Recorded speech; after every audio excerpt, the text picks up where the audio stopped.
Good afternoon. Please state your name for the court. My name is Rory Shelton. And what is your current occupation, Ms. Sheldon? Well, I'm a professional mascot / pep leader, currently employed at Raptor World, where I raise park spirit and park pride as the Raptor Raptor.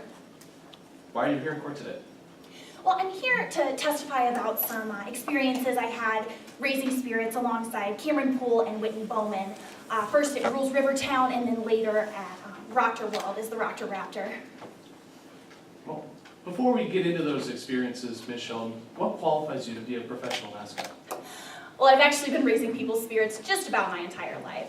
So I have 8 sisters, and they were all cheerleaders. And I went to my cheerleading tryout, right? And the coach tells me I have a face for radio and a build for mascotting. Apparently, he's never seen a 5'10" cheerleader before, but he has seen a 5'10" South Hill High Sasquatch, because that was me for 3 years. Well, Ms. Sheldon, you said that you were here to testify about your experiences working alongside Cameron Poole and Whit Bowman at Rules Rivertown. How did you come to be employed there? Well, after high school, my grades weren't quite college ready, but I loved mascotting enough that I really didn't care. My family's so large, there really wasn't room for me to stay at home. So I relocated, started looking for mascotting jobs, wound up in South China Midlands, where I worked at Rules Rivertown as Danny the Dolphin, alongside Cameron and Whit. Now, did Cameron Poole and Whit Bowman seem to know each other at that park? Yeah, Cam and Whit seemed like pretty good friends. They hung out together a lot, I would say. What was your relationship with Mr. Poole and Mr. Bowman like? Well, I have to be honest, I think that we kind of viewed the park a little bit differently. It seemed to me like they viewed it more as a way to get ahead, but I definitely viewed it as a second home. I actually noticed Cameron stealing money from the ring toss booth while he was working there, so I went ahead and reported up because I would have hated anyone's experience to have been ruined at the park. Now, how did Cameron stealing money from the ring toss booth relate to the defendant? Right, so Cameron was taking that money from the ring toss booth. I reported up, they moved him, and they moved Whit into his place. And once Whit was working there, the same things kept happening. Well, Objection. Ms. Sheldon, Your Honor, improper character evidence. Your Honor, she is testifying about previous actions that's not relevant to this case.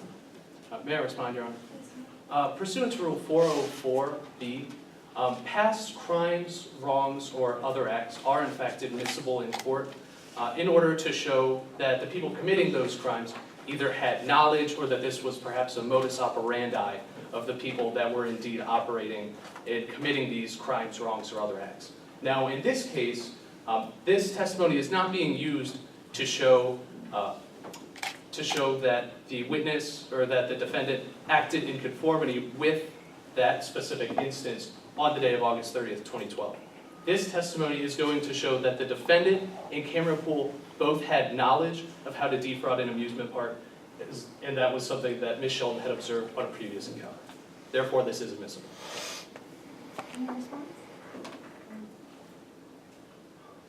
Just one moment. May I refer to co-counsel? Yes, sir.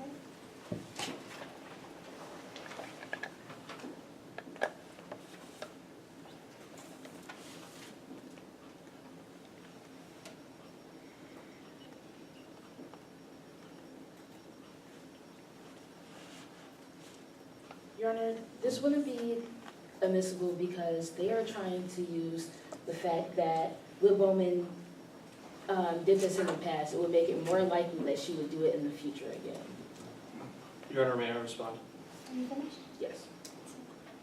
The scheme that Ms. Sheldon is talking about now was operating at a ring toss stand. It was not operating at a ticket booth. Therefore, saying that Whit Bowman was acting in conformity with this scheme in the future is not what is being shown by this testimony. This testimony is, however, showing that Whit Bowman and Cameron Poole had the knowledge of how to defraud an amusement park based upon a previous encounter that Ms. Sheldon had with them.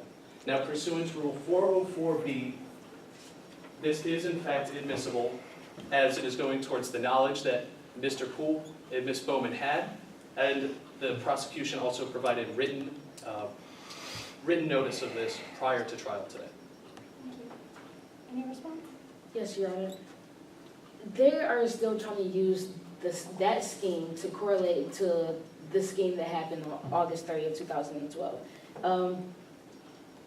And Will Bowman having knowledge of this scheme doesn't make it more likely. I'm gonna overrule. So, Ms. Sheldon, what was your relationship like with Cameron Poole and Whip Bowman? At Rules Road? So at Rules, we didn't really hang out that much because I don't know, it seemed to me like we had very different perceptions about the park. For me, it was kind of a home away from home. For Whit and Cameron, it seemed a little bit like a way to get ahead. I actually noticed Cameron Poole taking money from the ring toss stands, and I would hate for anyone's park experience to be ruined that way, so I went ahead and reported up. And how is this related to Whip Bowman? Right, sorry. So, once I told the owner about Cameron, she moved Whit into that position, and when Whit was working there, the same things kept happening. Well, Ms. Sheldon, you said that you were also here to testify about several exchanges you witnessed between Cameron Poole and Whip Bowman at Proctor World. Uh-huh. How did you come to be employed there? I don't know if you know this, but the cost of living in South China is obscene. So I started looking for ways to relocate closer to home. I was really worried about finding a job in my profession, but turned out that the Raptor position was open, and I applied, I got it. It was actually a step up. Now, how did Cameron Poole and Whip Bowman come to be employed at Proctor World? Well, Whit was actually working there, got hired the same time as me, and we worked together in the summer of 2011. And initially I was really worried because I didn't want her negative energy to spill over onto Raptor World like it had at Rules. But I shouldn't have been, because she was really great that first summer. Like, we'd grab lunch and stuff occasionally. But then in 2012, Cameron was hired there as well. Now, did you notice anything out of the ordinary after Cameron was hired there? Actually, I noticed that the wristbands that people were using to get into the park, there were some that looked fine, but there were some that just weren't as cheerful as they should have been. They weren't as bright, and there was something off about them. Ms. Sheldon, would you recognize these wristbands if I showed them to you in court today? Sure. Your Honor, permission to approach opposing counsel with what have been constructively marked as prosecution exhibits 1A and 1B.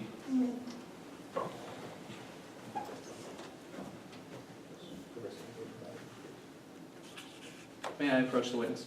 Any objections? No objections. Ms. Sheldon? Thank you. What have I just handed you? So these are both kinds of wristbands, the weird ones that I noticed and then the normal ones. And you can see maybe, I know it's kind of hard to tell, I think you have to love Raptor World a whole lot to notice, but these are a little bit brighter. They're a little bit more cheerful. They look nicer. It's a nicer shade of yellow. They also have numbering down at the bottom. And then these are just more faded. They look cheap. I wouldn't want to get one of these wristbands when I came into the park. Now, Ms. Sheldon, were these the same wristbands that you noticed at the park in the summer of 2012? Yes, these ones were. We'd always had these. We had them in 2011, but the faded ones I noticed in 2012. Thank you. Your Honor, at this time I move for the admission of prosecution exhibits 2A and 2B into evidence. Permission to approach the witness? Present. Thank you. May I tender this to the bench? Yes. Thank you. Now, how did these faded wristbands relate to Cameron Poole and Whip Bowman? So Cameron, when he got hired in 2012, was working the ticket booth. He replaced Whit because she worked there in 2011. And since he was working there and I noticed that there was something off, I started to keep a closer eye on him. Since he and Whit hung out all the time, I wound up hearing a lot of the things that they said. Well, Ms. Sheldon, I'd like to talk to you about the first interaction you heard between the two of them at Proctor World. What did you overhear? So Cameron and Whit were talking, and I heard Whit say to Cameron, "This is going even better than planned. I'm almost out of my version of the world tours." Now, I'd like to talk to you about another interaction that you heard between Whip Bowman and Cameron Poole. What happened this time? So I think it was even later in that conversation, Whit said to Cameron that Cameron should offer discounts to cash-paying customers so that people would buy more World Tour wristbands with cash. Well, Ms. Sheldon, you said that you were here to testify about some more of these interactions. Did you hear anything closer to August 30th, 2012? 29th, which is actually the day before my birthday, going around the park, right, I'm inviting everybody to this huge costume/mascot themed birthday party that I'm having that evening. And I go over to talk to Whit and Cameron, but I stop because I hear Whit say to Cameron, ask it if he has a knife. And Cameron shakes his head no. Now, after the defendant asked Cameron whether he had a knife, did you hear anything else about this knife in the future? Yeah, Whit says to Cameron, well, I'll bring you a blade, you might need it for a job. Did you ever see a knife like this? So August 30th, I see, August 29th, I see Whit hand Cameron what looks like a knife. August 30th. I got really disconcerted around my birthday because I was really excited about it. I come in the next day, I'm asking them why they weren't able to come to my party, and I come over and I'm going over to talk to them, and Whit hands Cameron a knife and says, "You should teach Longstreet a lesson." Objection, hearsay. May I respond, Your Honor? Your Honor, pursuant to Rule 801D2, these statements were made by Whit Bowman, who, although she is not present today in trial, is indeed the party opponent of the prosecution. Now, as they were made by the party opponent of the prosecution, these statements are not hearsay, as defined by 801D2, which states that statements that are not hearsay, then the exception lists an opposing party statement. I can show Your Honors if you would like to see it. Okay, I apologize. Your Honor, it's hearsay. These statements are made by declarant, and it's being offered for the truth of the matter, sir. May I respond, Your Honor? Yes, but you heard that he said it's from the opposing. What do you have to say about that?